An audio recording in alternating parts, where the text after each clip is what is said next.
بسم اللہ الرحمن الرحیم۔ چنانچہ ہر شخص نے اپنے اندازے کے مطابق ایک رائے قائم کی اور اسی رائے کی بنا پر اسے محقق کا درجہ دیا گیا ہے۔ حالانکہ حقیقت امر یہ ہے کہ اس قسم کے موضوعات میں تحقیق کا کوئی امکان نہیں ہے اور نہ کوئی حتمی رائے قائم کی جا سکتی ہے۔ صرف اندازے ہیں جن پر سارا کاروبار چل رہا ہے، اور ایسے ماحول میں ہر شخص کو ایک نئی رائے قائم کرنے کا حق ہے اور کسی کو یہ چیلنج کرنے کا حق نہیں ہے کہ یہ رائے آلات اور وسائل سے پہلے کی ہے، لہٰذا اس کی کوئی قیمت نہیں ہے۔ امیر المومنین علیہ السلام نے اصل کائنات پانی کو قرار دیا اور اسی کی طرف قرآن مجید نے بھی اشارہ کیا ہے،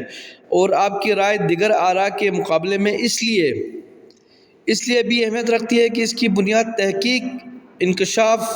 تجربہ اور اندازے پر نہیں ہے، بلکہ یہ اس مالک کا دیا ہوا بے پناہ علم ہے جس نے اس کائنات کو